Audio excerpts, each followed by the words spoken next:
Axon are well known for their comprehensive ecosystem, ranging from cameras such as body cameras and fleet cameras, drone work, both anti and pro drone, and really the product that started it all for them was the Taser. Chris Brand, welcome to the show. Thank you, it's good to be here. Can you tell us about how the Taser concept came about? Yeah, so originally there was a guy called Jack Clubber, and he was actually a NASA scientist, and he was driving home from work one night and had a motor vehicle accident.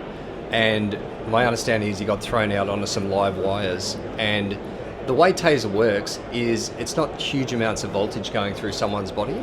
It's actually producing small amounts of energy which lead to neuromuscular incapacitation. And essentially what that means is in between where the probes land on the body, I guess if you want to put it in one way, we're almost like a pirate radio station hijacking information coming from the brain to the muscle groups.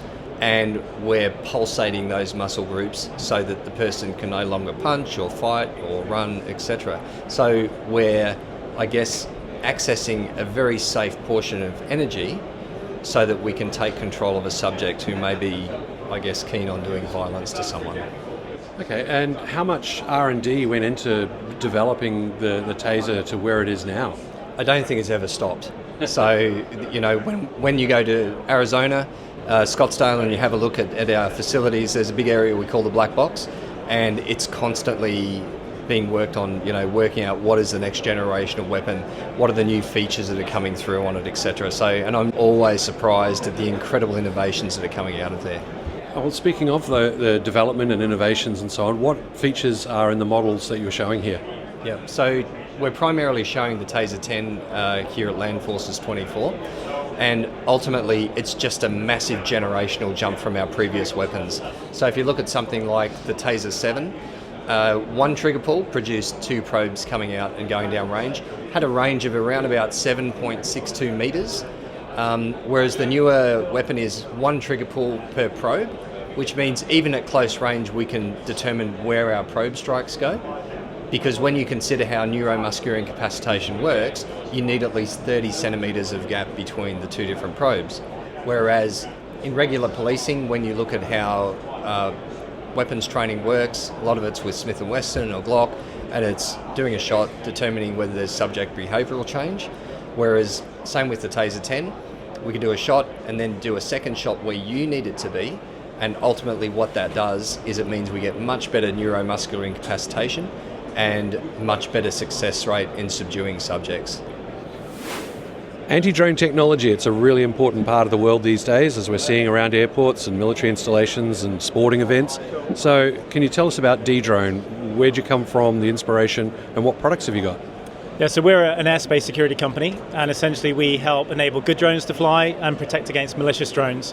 So we do, as you said, we protect sporting events. Down here in Melbourne, we protected the Formula One, the tennis, Taylor Swift when she was here, as well as border security in defence terms, very sort of critical national infrastructure sites, energy, you name it. We protected all, prisons, police, etc. So we're excited to be here. Okay, so natural question then, how do you distinguish between a good drone and a bad drone? Because they don't wear white hats or black hats, do they? That's a great question. So if they're friendly drones or good drones, then you can white label them in our system, so you'll know exactly whose are the good drones.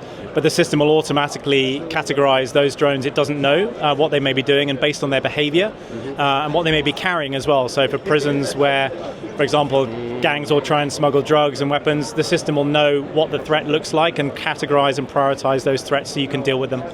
So which products do you have here at the show? Well, we have everything here, really. We are offering across Australia. We're already protecting a bunch of state and federal government organisations very, very effectively. And so it's everything from fixed sites through to mobile, portable, on-the-move systems, and defeat as well, to be able to mitigate the drones that you don't want to be flying. And so how do you fit into the Axon ecosystem? So D-Drone is a company that's going to be becoming part of that ecosystem very shortly. And already our systems integrate very neatly with Axon systems. So where Axon already has customers in very similar places to us, our systems will now even more seamlessly work together, so it becomes a much more comprehensive solution that we can offer our customers. Jackson Fogarty, we're here at the end of our time with Axon, so great to come and have a look at body-worn cameras, vehicle cameras, etc. can you tell us all about cameras? Yeah, absolutely. Thanks for stopping by today as well. So Axon is a connected technology vendor for public safety. We started with the TASER weapon that you've already seen today, 30 years ago, and now do everything from body-worn cameras to connected in-vehicle cameras, which you see here behind us, through to the evidence management system that connects it all, Axon Evidence. And we're now moving into artificial intelligence and machine learning to help federal, defense, and police agencies get time back in their day. Rather than sitting there going through hours of footage, they can use the computer to identify important scenes. Exactly. We also have the ability to use large language models and artificial intelligence to actually help write reports. So after getting back to a station, that sort of framework is already there for you, and you can finish off that report, sign off, and get back into the field quicker. Fantastic. And how long have you been doing body cameras and cameras in general? So Axon's been doing cameras for around 15 years now, one of the first vendors to move into body-worn cameras, and now the largest provider in the world today for police and defense. We certainly do see them on a lot of footage that makes its way into the world. Yeah, absolutely. So I imagine the body cameras don't have a huge range, whereas you've got enough space in the vehicle to have a base station with good range. So do they all network together automatically? It's a great question. So the Axon camera ecosystem is actually connected by something that we call Axon Signal. So within the TASER weapons you saw, within firearm holsters, and then our vehicles here, you have the ability to automatically activate any body-worn camera or in-car through Bluetooth technology. So an officer's TASER, firearm, and car is all connected through that single ecosystem. Fantastic. So that's definitely getting all the information that you might need for evidence later.